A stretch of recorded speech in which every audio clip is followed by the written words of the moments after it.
Bonjour à tous, bienvenue à chacun d'entre vous à la chaîne pour l'amour d'Israël. Shalom à vous les amis, shalom à vous frères et sœurs dans le Seigneur Yeshua. J'espère que vous allez bien tous par la grâce du Seigneur. Je suis ravi de vous retrouver pour ce nouveau moment de partage autour de la parole du Seigneur. Éternel Père, béni soit ton saint nom.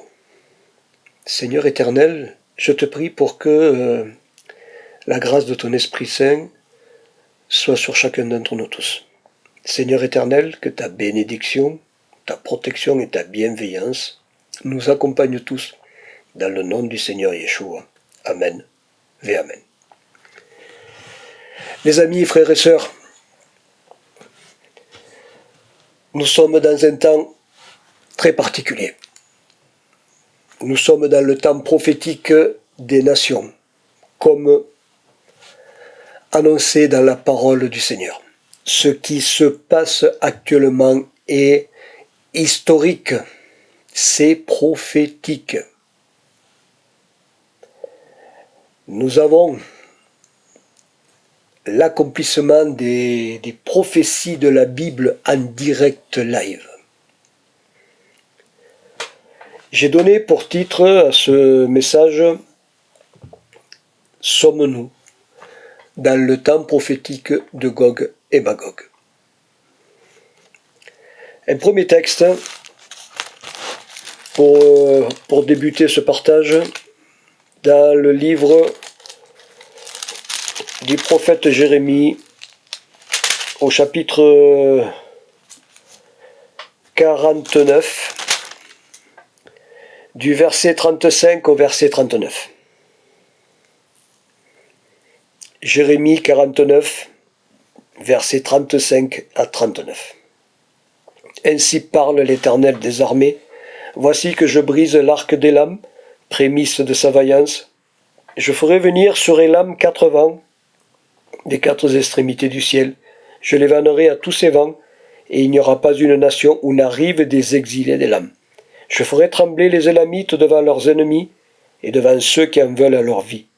J'amènerai sur eux un malheur, l'ardeur de ma colère, oracle de l'Éternel. J'enverrai l'épée derrière eux, jusqu'à ce que je les ai achevés. Je placerai mon trône dans Élam, et j'en ferai périr le roi et les ministres. Oracle de l'Éternel, mais à la fin des temps, je ferai revenir les captifs d'Élam. Prophétie contre Élam. Prophétie contre l'Iran. C'est l'actualité qui concerne la situation de guerre en Iran. Ce que nous voyons dans les actualités, c'est ce qui est écrit là dans la parole du Seigneur. La Bible se réalise, ce qui prouve la véracité de la parole du Seigneur qui s'accomplit toujours au temps fixé. Le Seigneur dit, voici que je brise l'arc d'Élam. Le Seigneur brise les missiles de l'Iran.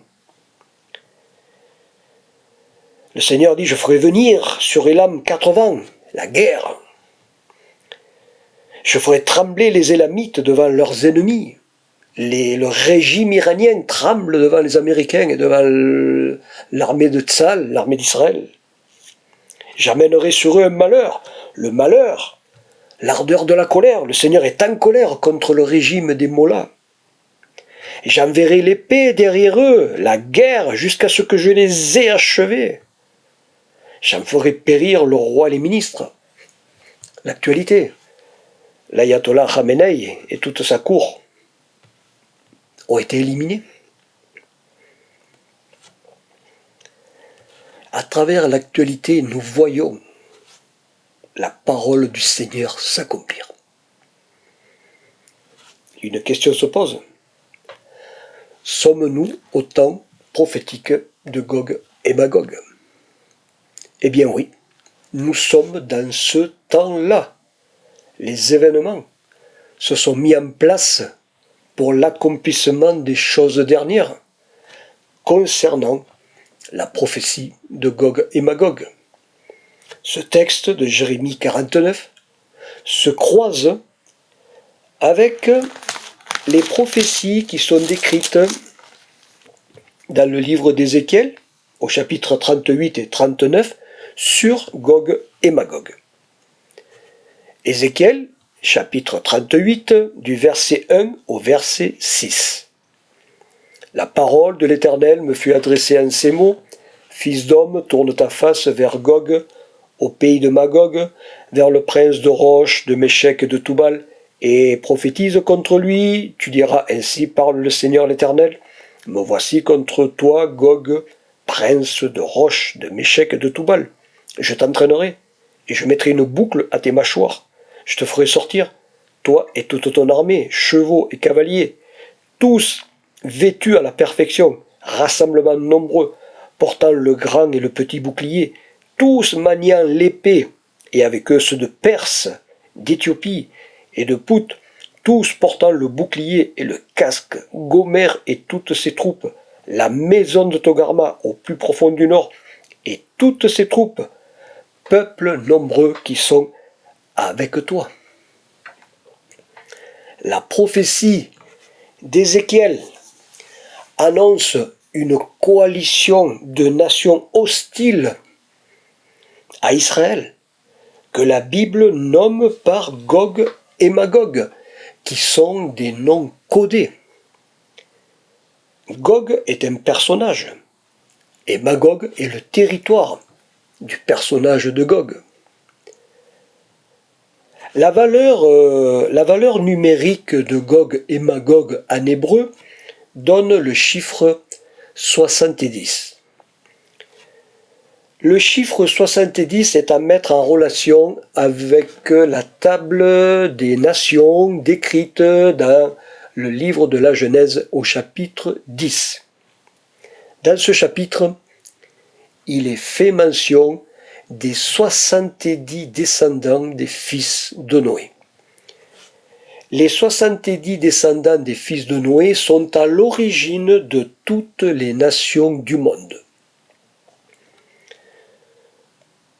Pour la parole de Dieu, pour la Bible, le monde est composé des 70 nations issues des 70 descendants des fils de Noé.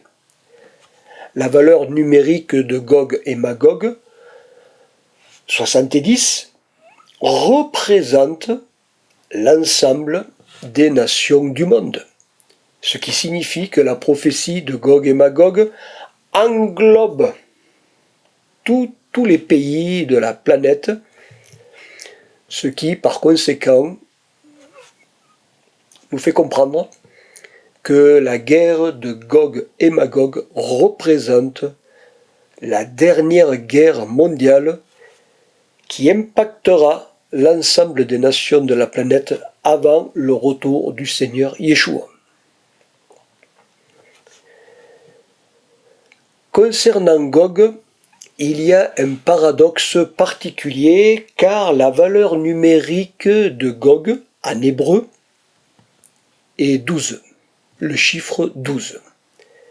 Il est étrange de constater que celui qui incarne Gog a comme symbole le chiffre 12 qui correspond aux 12 tribus d'Israël ainsi qu'aux 12 pierres précieuses qui étaient sur le pectoral du souverain sacrificateur. Le souverain sacrificateur avait un pectoral avec les 12 pierres représentant les 12 tribus d'Israël.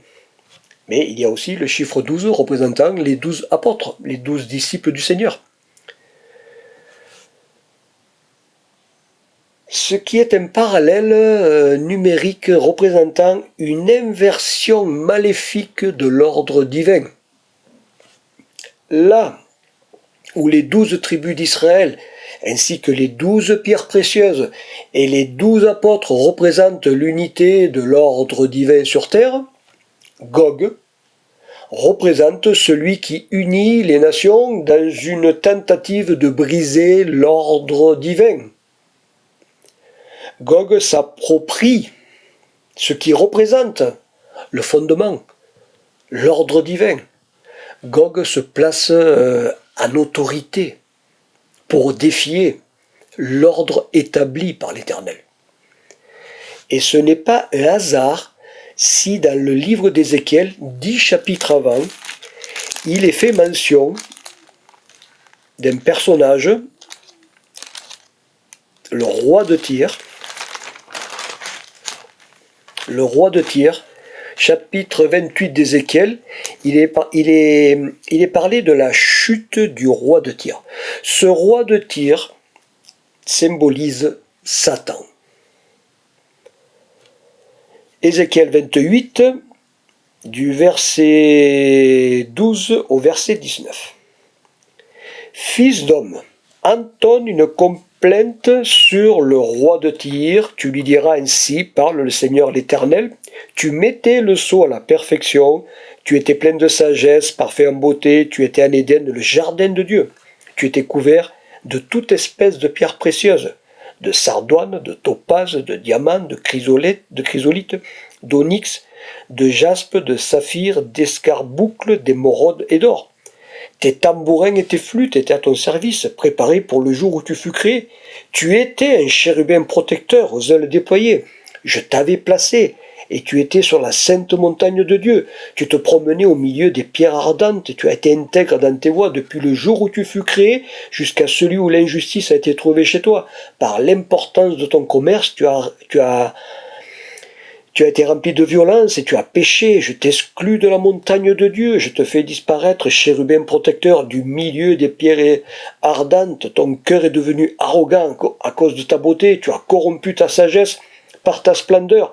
Je te jette par terre, je te livre un spectacle au roi par la multitude de tes fautes, par l'injustice de ton commerce, tu as profané tes sanctuaires, je fais sortir du milieu de toi un feu qui te dévore, je te réduis en cendres sur la terre, aux yeux de tous ceux qui te regardent, tous ceux qui te connaissent parmi les peuples, sont dans la désolation à cause de toi.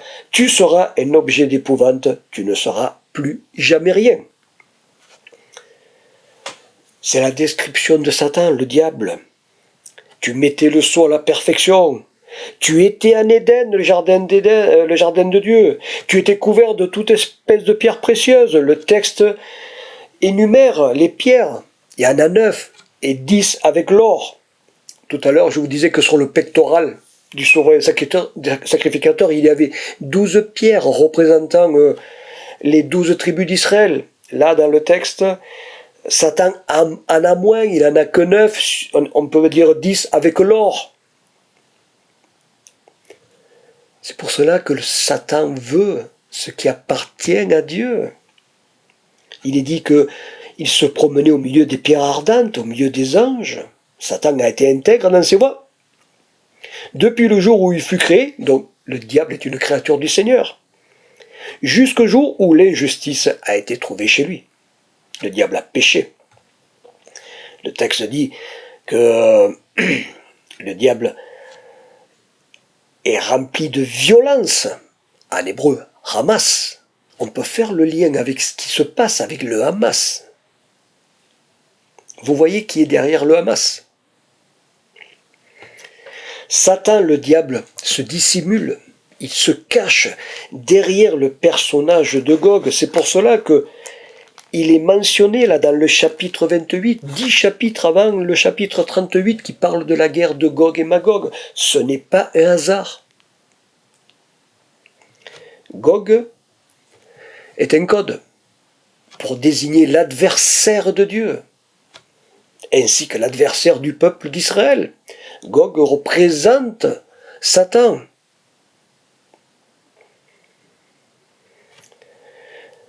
Et Magog représente le monde gouverné par Satan. Gog et Magog. Évangile de Jean. Évangile de Jean au chapitre 14, verset 30. Je ne parlerai plus guère avec vous, car le prince du monde vient, il n'a rien à moi. C'est le Seigneur Jésus qui parle. Je ne parlerai plus guère avec vous, car le prince du monde vient, il n'a rien à moi. Le Seigneur Yeshua reconnaît que le diable est le prince de ce monde, pour le moment. tant que le Seigneur Yeshua n'est pas revenu pour établir le royaume des cieux et pour détruire le diable. Mais, en attendant que le Seigneur revienne, le diable est le prince de ce monde. Magog, c'est le monde du diable. Gog, entre parenthèses Satan, est à la tête des nations hostiles à Israël, qui se liguent et qui coalisent les nations à venir prendre possession de la terre d'Israël. L'ambition, le but de Gog, de Satan, c'est de prendre la place de Dieu. Pour prendre la place de Dieu sur terre, il faut prendre possession de Jérusalem. Pour cela, le diable se sert des islamistes, du régime iranien, des mollahs. Nous voyons les conséquences par les événements. Mais l'Iran n'est pas la tête de la coalition de Gog et Magog. L'Iran, c'est celui qui est allié, qui est adjoint de celui qui prendra le leadership de la coalition de Gog et Magog. Il y a une autre puissance qui représente ce leadership de la coalition des nations hostiles à Israël. Ézéchiel, chapitre 38, verset 2, « Fils d'homme, tourne ta face vers Gog au pays de Magog, vers le prince de Roche, de Méchec et de Toubal. » Qui est le prince de Roche, de Méchec et de Toubal? D'où vient-il? Ézéchiel 38, versets 15 et 16, « Et tu viendras du lieu de ta demeure, du plus profond du nord, toi et de nombreux peuples avec toi, tous montés sur des chevaux, un grand rassemblement, une armée nombreuse. Tu monteras contre mon peuple d'Israël comme une nuée qui va couvrir le pays. À la fin des temps, cela arrivera. Et je te ferai venir contre mon pays, afin que les nations me connaissent, quand je serai sanctifié par toi sous leurs yeux, ô Gog. » Le prince de Roche, de Méchec et de Toubal vient du plus profond du nord. Quel est le pays qui est le plus au nord du pays d'Israël? La Russie. On peut mettre en parallèle le prince de Roche avec la Russie.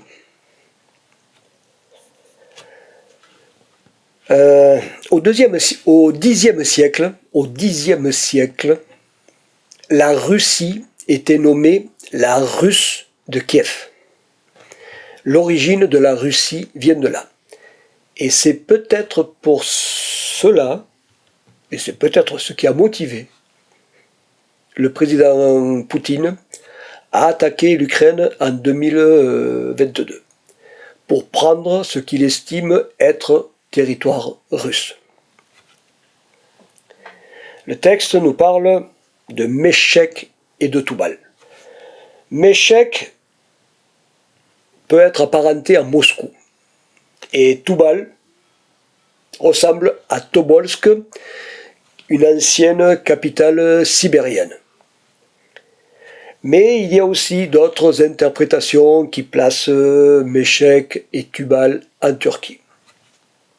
Quoi qu'il en soit, Gog et Magog viennent du nord et de l'est par rapport à Israël. Je continue avec Ézéchiel 38, verset 4. Il est dit « Je t'entraînerai et je mettrai une boucle à tes mâchoires, je te ferai sortir, toi et toute ton armée, tous vêtus à la perfection. » Tous vêtus à la perfection, à mon humble avis, c'est ce qui caractérise le mieux l'armée russe. On voit par ce texte que c'est le Seigneur qui décide du moment. C'est lui-même qui fait sortir le prince de Roche et son armée. afin que se mette en action la prophétie de Gog et Magog. Si Dieu agit ainsi, ce n'est pas pour que la coalition de Gog vienne attaquer Israël, mais pour que la puissance de Dieu se révèle à travers l'invasion de Gog. Regardez, c'est ce qu'on a lu. Et je te ferai venir contre mon pays afin que les nations me connaissent quand je serai sanctifié par toi sous leurs yeux au Gog. C'est le Seigneur qui agit pour la gloire de son nom. C'est en Israël que le Seigneur détruira les armées ennemies coalisées qui viendront contre Israël. C'est en Israël qu'éclatera la gloire de l'Éternel. La première nation qui est nommée, verset 5, et avec eux ceux de Perse, l'Iran. L'Iran qui fait l'actualité. L'Iran, c'est le détonateur de Gog. C'est par le régime islamiste iranien que Satan agit contre Israël, ainsi que sur la région du Moyen-Orient, pour soulever les pays à la guerre. C'est ce que nous voyons. C'est ce que les actualités nous montrent chaque jour, depuis que cette guerre a commencé. Il est dit aussi l'Éthiopie, Pout, Gomer, Togarma. Et l'Éthiopie représente le Yémen. Pout, l'ensemble des pays du nord de l'Afrique, le Maghreb en général. Gomer et Togarma sont apparentés à la Turquie, ce qui correspond à l'actualité avec les mollahs de l'Iran, les Houthis du Yémen et les frères musulmans de la Turquie et autres pays qui se liguent ensemble pour la cause islamiste contre les Juifs et contre Israël. La guerre de Gog et Magog n'est pas uniquement une guerre à l'échelle humaine militaire, c'est aussi une guerre à dimension spirituelle, parce que derrière le personnage de Gog est dissimulé Satan. Satan, l'opposant, l'adversaire de Dieu. C'est pour cela que c'est une guerre spirituelle. C'est une guerre engagée contre le Seigneur à travers le peuple d'Israël et la terre d'Israël. Parce que l'enjeu, c'est la prise de Jérusalem. Le diable veut Jérusalem. Parce que Jérusalem, c'est l'emplacement du jardin d'Éden. On vient de le voir. Ézéchiel 28. Je reviens sur le texte.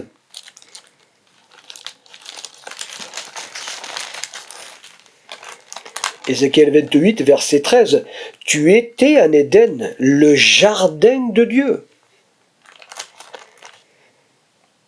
Jérusalem, c'est l'emplacement du jardin d'Éden. C'est dans le jardin d'Éden que le serpent a été maudit. Satan a été maudit dans le jardin d'Éden. Le diable veut sa revanche. C'est pour cela qu'il incite les nations à conquérir Israël pour prendre Jérusalem. Le diable est pervers.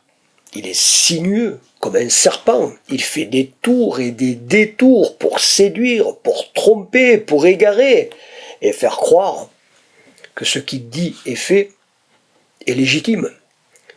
Le diable pousse les hommes à la guerre et en même temps il leur fait miroiter qu'une paix est possible. Mais son objectif final est toujours le même, c'est de détruire le peuple juif pour prendre Israël et surtout Jérusalem. Mais heureusement que l'Esprit Saint est là, sur terre, pour contrecarrer les plans du diable. Ce qui fait que l'Esprit Saint sera toujours sur terre jusqu'au retour du Seigneur Yeshua. Sans quoi personne ne pourrait tenir face aux attaques du diable et de ses démons. Cependant, jusqu'au retour du Seigneur, la guerre continue, car nous sommes dans le temps des douleurs de l'enfantement messianique, qui prendront fin à l'avènement du Seigneur Yeshua. Vous savez, il y a eu un basculement historique depuis le 7 octobre 2023, depuis l'invasion du Hamas sur le territoire d'Israël et avec les massacres horribles commis par le Hamas à la solde de l'Iran. À partir du 7 octobre 2023, il y a une accélération historique de la prophétie concernant Gog et Magog, car un nombre croissant de nations sont impactées par la situation de guerre au Moyen-Orient, à cause du régime iranien islamiste barbare qui cherche la déstabilisation de la région par un embrasement total au Moyen-Orient, ce qui serait alors le prélude à l'engagement de la Troisième Guerre mondiale. Si les choses ne s'arrêtent pas et continuent ainsi, c'est vers la guerre mondiale que le monde se dirige. C'est ce que révèle la prophétie de Gog et Magog, qui représente l'ensemble des nations du monde qui sont impactées par la guerre mondiale.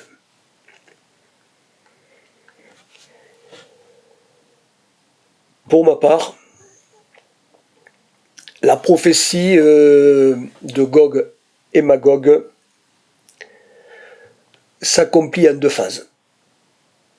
Une première phase avant le retour du Seigneur et une deuxième phase dans le futur, à la fin du millénium, puisque Gog et Magog sont prophétisés dans le livre de l'Apocalypse. Alors, livre de l'Apocalypse,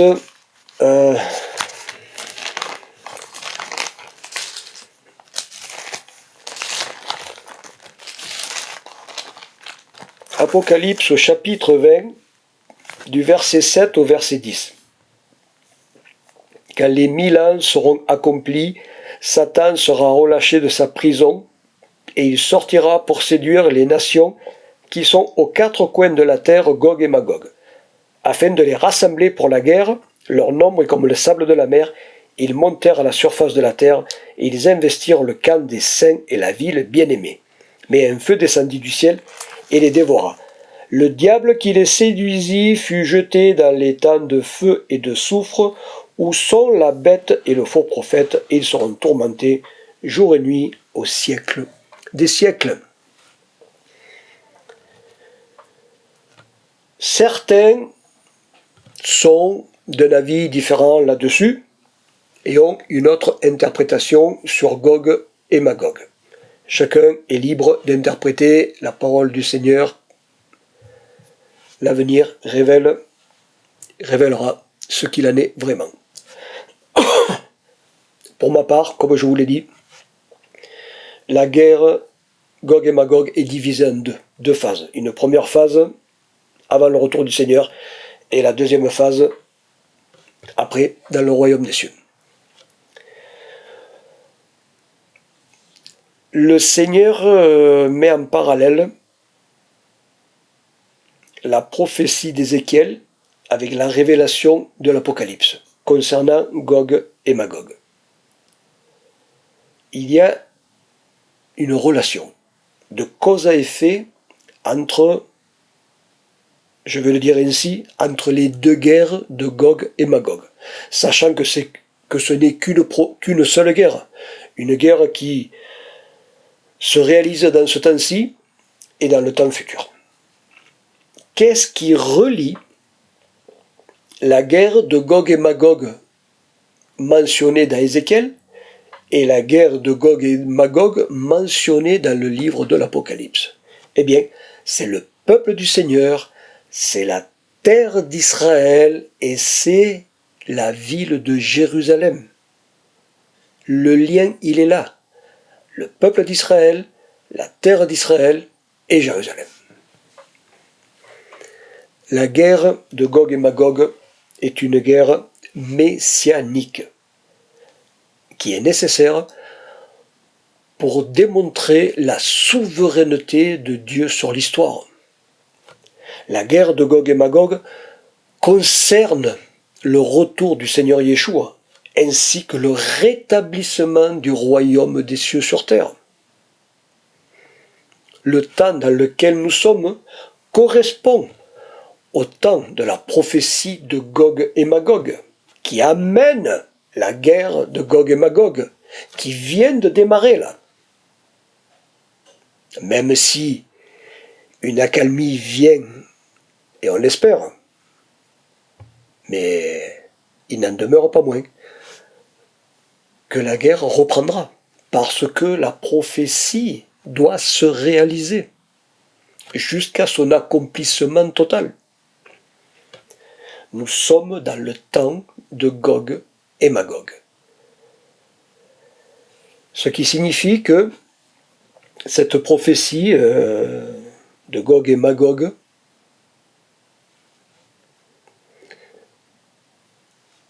nous parle du retour du Seigneur pour notre époque. Nous n'avons pas le timing, nous n'avons pas la chronologie, mais le fait que nous sommes dans le temps de la prophétie de Gog et Magog, eh bien, nous pouvons être certains que l'avènement du Seigneur est pour ce temps-ci. La première phase de la prophétie débouche sur l'avènement du Seigneur, avec le rétablissement total de la terre d'Israël, qui représente le royaume des cieux sur terre. Il est important de comprendre que le royaume des cieux sera sur terre, car il implique la réhabilitation complète, totale, du territoire d'Israël selon les promesses que l'Éternel a faites aux patriarches d'Israël. Mais la prophétie de Gog et Magog n'est pas terminée pour autant, car il y a une deuxième phase dans le temps futur, dans le millénium, parce que Gog, entre parenthèses, Satan, n'est pas encore détruit. Il ne le sera que après. Donc Gog est un nom codé pour désigner Satan. Il sera détruit à la fin du millénium, c'est-à-dire après les 1000 ans de l'établissement du royaume des cieux sur terre. La guerre de Gog est une guerre autant physique que spirituelle. Aujourd'hui, le fait que l'Iran veuille détruire Israël, c'est une guerre spirituelle, puisque ce sont les mollahs islamistes qui veulent détruire le peuple d'Israël. C'est une guerre spirituelle, physique et spirituelle. Satan est derrière, les démons sont derrière. Cette guerre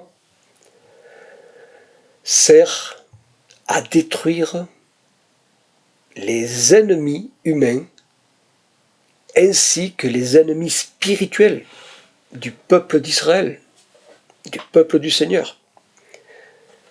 Et elle se déroule à deux phases. La première phase, je me répète, jusqu'au retour du Seigneur, et la deuxième phase, après les 1000 ans. Dans cette première phase, Israël est engagé militairement jusqu'au retour du Seigneur. À l'avènement du Seigneur, les ennemis d'Israël sont tous détruits. Le Seigneur rétablit l'intégralité du territoire d'Israël et le Seigneur emprisonne Satan pour 1000 ans. Dans la deuxième phase, Satan est relâché de sa prison. Il séduit les nations qui sont toujours incrédules, qui se coalisent avec lui pour envahir le royaume des cieux ainsi que Jérusalem, la ville bien-aimée du Seigneur. L'objectif du diable est toujours le même, c'est la prise de Jérusalem. Parce que Jérusalem représente, comme je vous l'ai déjà dit, l'emplacement du Jardin d'Éden, c'est la capitale du royaume des cieux. Jérusalem, c'est l'emplacement du trône du Seigneur Yeshua. C'est pour ça que le diable veut le trône. Il n'a pas pu le prendre là-haut dans le ciel, il veut le prendre ici-bas. C'est pour cela qu'il soulève les nations à la guerre, pour le chaos mondial, pour la prise de Jérusalem. Mais le texte de la Bible, de l'Apocalypse, nous dit que le feu descendit du ciel et dévora autant le diable que tous les ennemis. Dans le royaume des cieux, il n'y aura plus de guerre, plus lieu de combattre. C'est le feu du ciel qui descend et qui anéantit le diable ainsi que toutes les nations ennemies. Ce sera alors l'accomplissement final et entier de la prophétie de Gog et Magog. Tous les ennemis humains et tous les ennemis spirituels seront tous éliminés une fois pour toutes dans le feu de la géhenne. Mais, pour l'heure, les événements actuels engagent la première phase de la guerre de Gog et Magog, impliquant l'Iran, ses proxys, ainsi que beaucoup de nations qui prennent de l'ampleur. La situation de guerre prend de l'ampleur. Mais pour que la prophétie de Gog et Magog se réalise selon ce que dit la parole du Seigneur, pour que le leadership du prince de Roche prenne son essor, il faut au préalable que les États-Unis perdent leur puissance.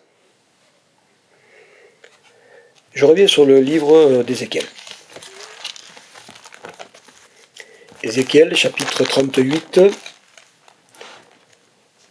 verset 13. Séba et Dedan, les marchands de Tarsis, et tous leurs lionceaux te diront: viens-tu prendre du butin? Est-ce pour piller que tu provoques ce rassemblement? Pour emporter de l'or et de l'argent, pour prendre du cheptel, des biens, pour prendre un grand butin. Séba et Dedan représentent les pays de la péninsule arabe, les pays du Golfe. Tarsis représente l'Espagne et par conséquent l'Ouest, donc les États-Unis. À la lecture de ce texte, on saisit, on comprend que dans un temps futur, mais proche, les pays du Golfe et les pays de l'Ouest, donc je nomme les États-Unis, seront comme mis un petit peu de côté, mis sur la touche. Ces pays diront au prince de Roche qui vient avec sa coalition: est-ce que tu viens pour piller? Est-ce que tu viens voler? Est-ce que tu viens emporter de l'argent? Ce qui fait que les États-Unis et les pays du Golfe seront plutôt dans une attitude, comment dire, dans une attitude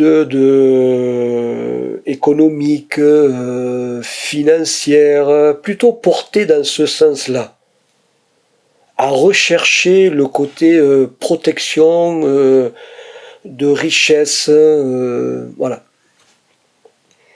Ce qui fait que ce texte suggère une rupture entre deux blocs, entre le bloc du Nord et de l'Est, qui vient, la coalition, et le bloc de l'Ouest et des pays du Golfe qui sont plutôt centrés sur l'économie et la finance. Le bloc de l'Ouest et la péninsule arabe se tiennent en retrait face au bloc du Nord qui vient envahir Israël. C'est curieux parce que dans la Bible, les États-Unis n'apparaissent pas. Mais on peut interpréter par rapport à Tarsis qui est un prolongement qui va jusqu'en Amérique. Le bloc de Tarsis et de la péninsule du Golfe forme plutôt un bloc à caractère économique. Car justement, ils disent, est-ce que tu viens prendre de l'or et de l'argent? Tandis que le bloc du Nord et de l'Est est un bloc à caractère militaire et envahisseur. Ce qui correspondrait aux puissances actuelles de la Russie, qui rêve de redevenir la Grande Russie, de l'Iran, qui rêve de redevenir l'Empire perse, de la Turquie, qui rêve de redevenir l'Empire ottoman, sans oublier la Chine, qui malgré son commerce se range néanmoins du côté de la Russie, de l'Iran et de la Turquie. Ce bloc représente une grande coalition d'armées, une énorme armée. Regardez. Regardez dans le livre de l'Apocalypse. Apocalypse.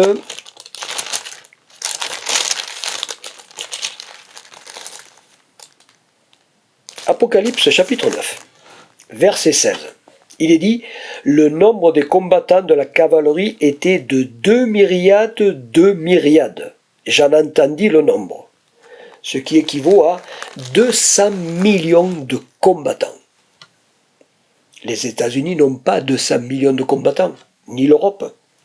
Par contre, si la Chine, la Russie, l'Iran, la Turquie et d'autres pays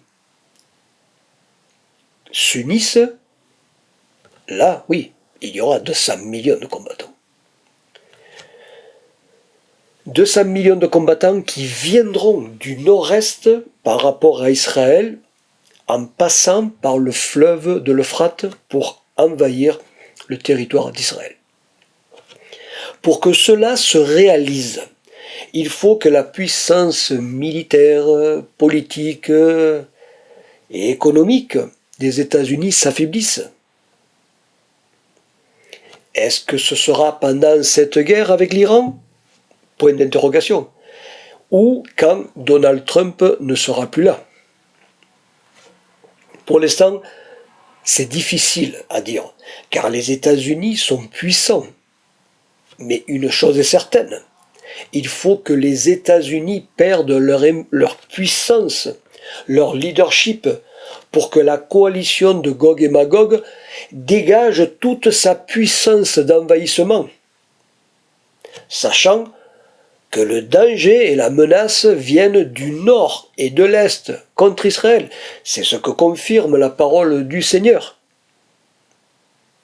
À mon humble avis, si cette guerre ne prend pas fin rapidement pour les États-Unis, il est possible que les États-Unis commencent à s'affaiblir économiquement, politiquement et même militairement. Mais il est certain qu'il y a une inquiétude face à la gravité exceptionnelle de la situation de guerre au Moyen-Orient.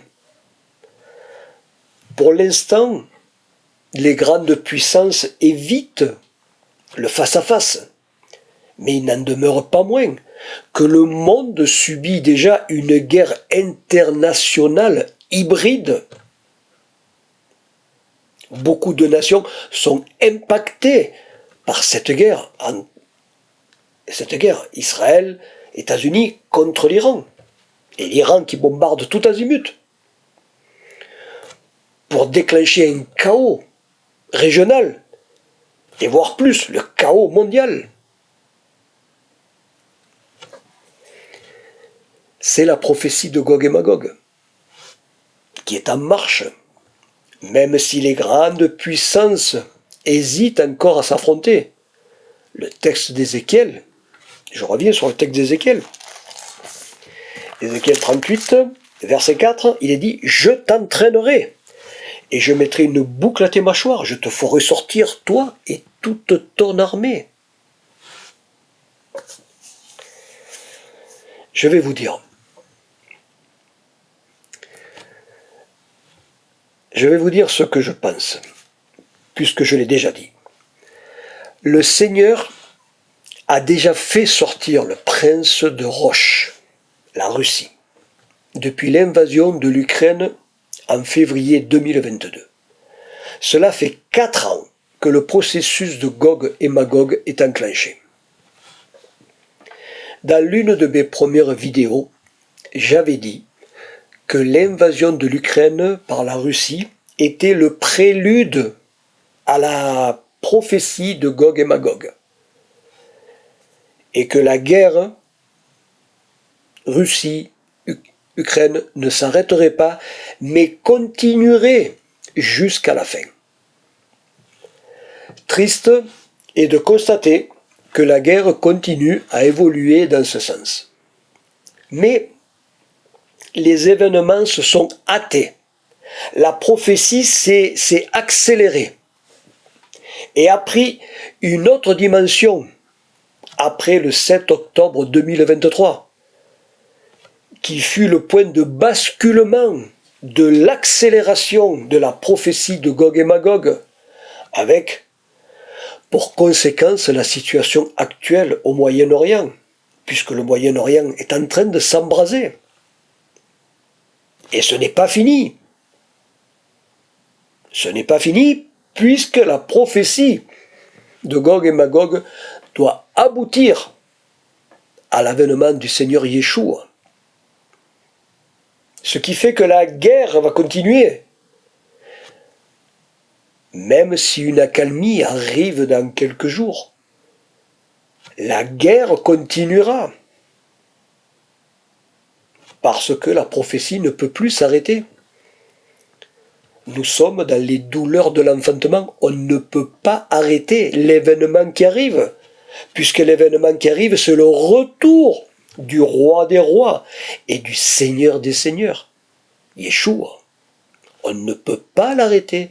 Donc les choses vont continuer et prendre de l'ampleur. Il faut que la formation de la coalition des principales nations, avec la Russie à la tête, suivie de l'Iran et de ses proxys, ainsi que de la Turquie, du Yémen et autres, et aussi la Chine, qu'il ne faut pas oublier. L'accélération de l'histoire est en marche et les choses se hâtent. Regardez. Regardez ce qui est dit dans Ésaïe chapitre 60, la fin du verset 22. Moi, l'Éternel, je hâterai ces choses en leur temps. C'est l'Éternel. Ça vous perturbe? Mais c'est l'Éternel. Moi, je hâterai ces choses en leur temps. c'est ce qui se passe actuellement. L'accélération de l'histoire. L'accélération des événements. Tout s'accélère et les grands de ce monde sont pris de panique. Mais l'Éternel est le maître de l'histoire. Et tout se passe selon sa volonté, que l'on comprenne ou que l'on ne comprenne pas. Mais rien n'échappe au contrôle de l'Éternel, y compris la guerre.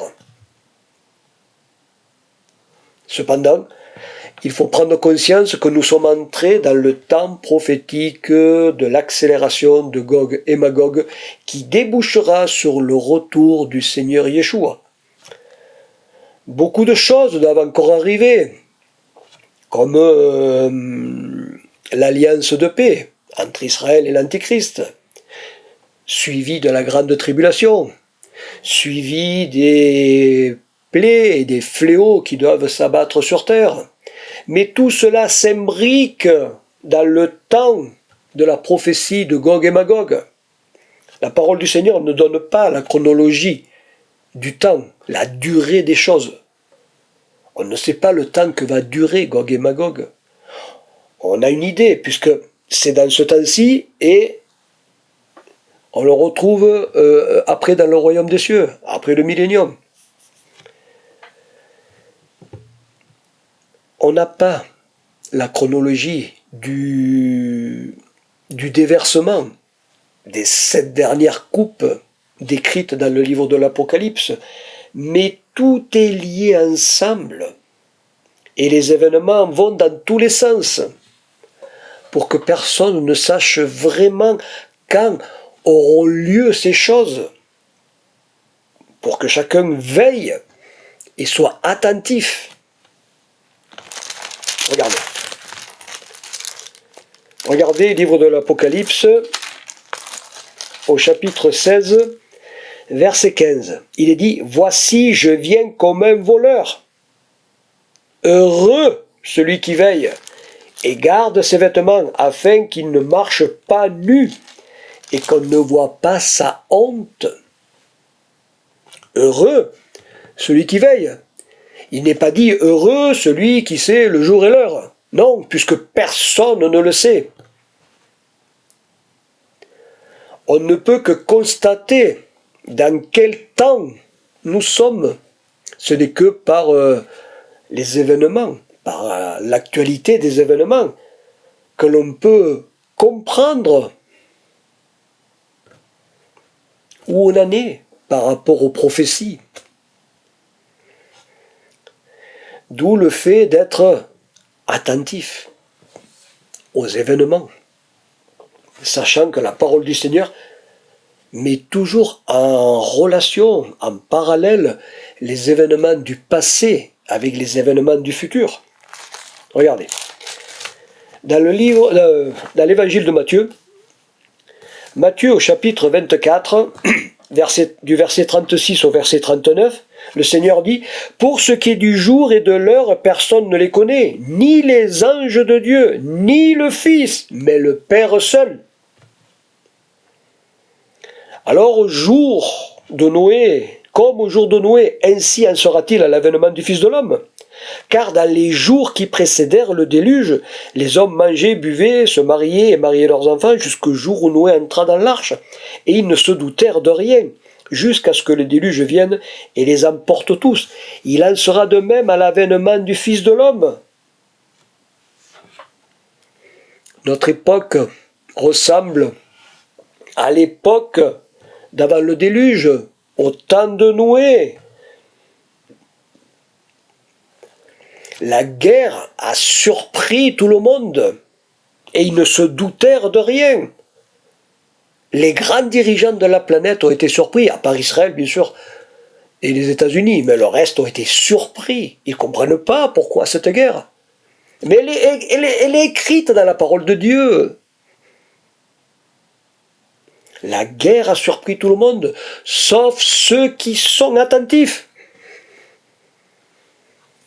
Donc, il faut se préparer spirituellement à affronter les événements qui arrivent, avec l'aide et le soutien du Seigneur, par la grâce de l'Esprit Saint, en nous, avec nous.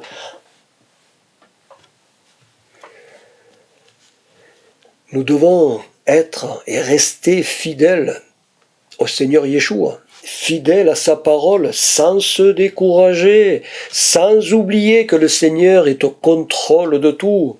C'est très important de le savoir pour avoir la paix intérieure, pour ne pas tomber dans le découragement, dans l'anxiété et dans le désespoir. Face à tous ces événements qui font peur, c'est normal. Mais tout cela est révélé dans la parole du Seigneur, annoncé. C'est normal que les choses arrivent. Il ne faut pas qu'on soit surpris parce que les choses arrivent. Le Seigneur nous l'a dit, répété et répété. Le Seigneur annonce toujours les choses avant qu'elles arrivent. C'est à nous d'en prendre conscience et de le croire, parce que si on ne le croit pas, eh bien quand les choses arrivent, on n'est plus au dépourvu. Et on se retrouve comme ceux de la génération de Noé, et ils ne se doutèrent de rien jusqu'à ce que le déluge vienne et les emporte tous.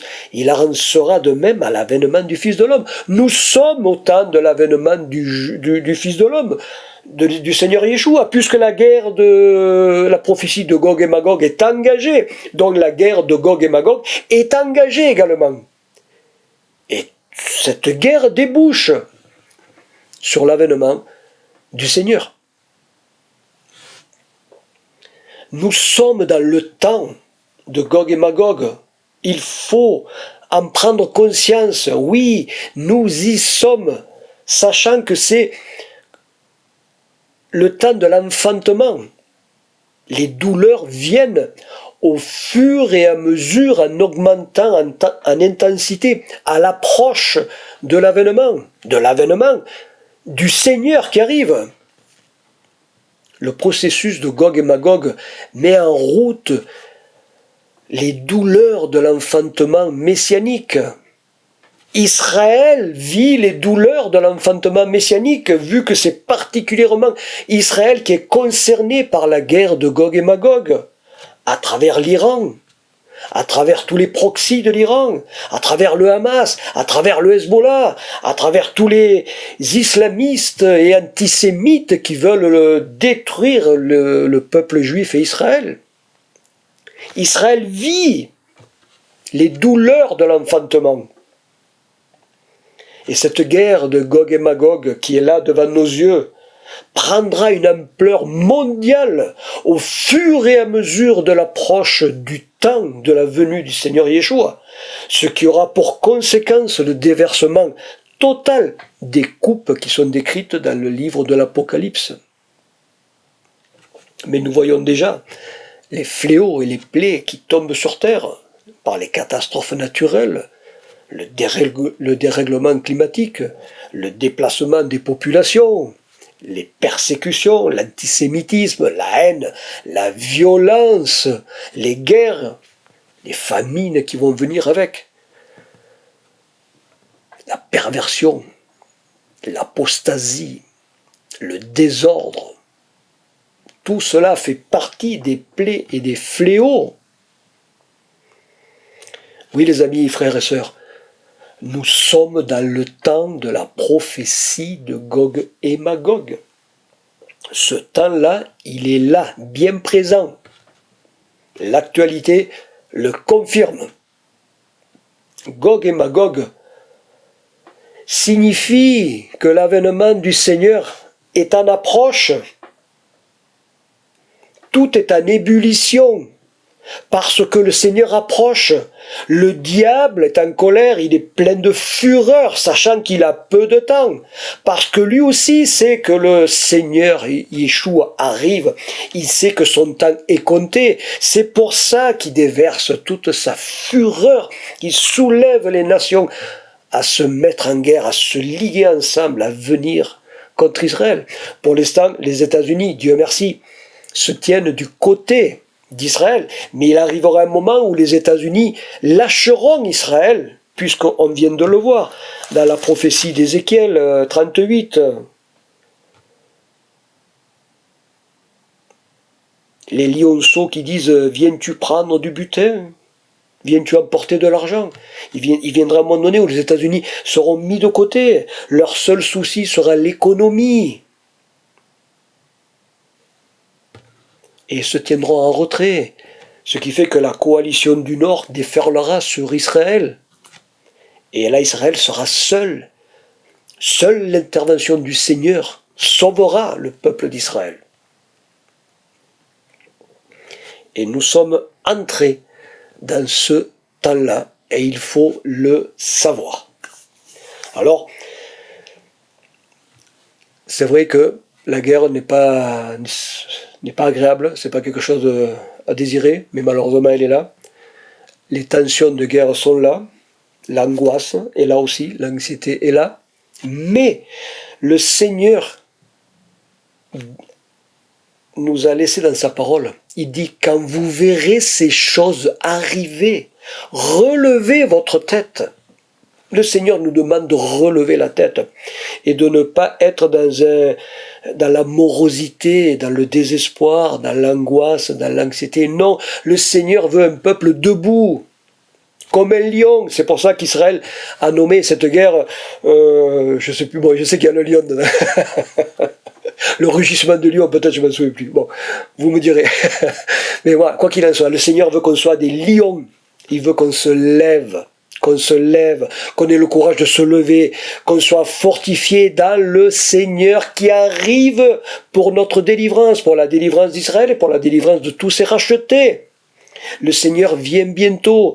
Et justement, le fait que tout ce chamboulement annonce le retour du Seigneur Yeshua. Et il ne faut pas qu'on ait peur. Malgré les choses qui arrivent, malgré les conséquences, malgré la tribulation, malgré la guerre, malgré ceci, malgré tout cela, il faut relever la tête. Il faut se tenir debout devant notre Seigneur qui vient amener le salut, la justice et la paix, qui vient révéler sa puissance et sa gloire, qui vient délivrer ses enfants et qui vient éradiquer le mal. C'est pour ça qu'il faut relever la tête, car le Seigneur Yeshua vient délivrer son peuple et sauver tous ses rachetés.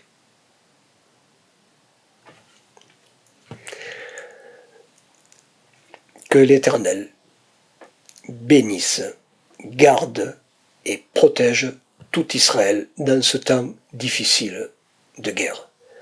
Que l'Éternel soutienne son armée de Tsahal. Que l'Éternel donne la victoire complète à Israël face à tous ses ennemis. Béni sois-tu, Éternel, Dieu d'Israël, à toi la gloire. Amen. Ve Amen. Mes amis et frères et sœurs, que le Seigneur vous bénisse tous, que sa grâce vous accompagne. Dans le nom du Seigneur Yeshua, soyez tous gardés et protégés, vous, vos familles et tous vos proches. Amen. Merci à tous pour votre fidélité. Pensez au like, partagez la vidéo. Merci infiniment à vous tous. Shabbat Shalom, dans la grâce et la joie du Seigneur Yeshua. Le Seigneur Yeshua, en hébreu. Yeshua HaMashiach. Vous savez, si on inverse les lettres du mot Mashiach, si on les inverse, on les met à l'envers, on obtient le mot Simcha, qui signifie la joie. Quand on est dans le Messie, Yeshua, on est dans la joie du salut. Il faut être dans la joie du Seigneur. Shabbat Shalom à tous, dans la joie du Seigneur Yeshua. À bientôt, je l'espère, par la grâce du Seigneur. Shalom, shalom à vous.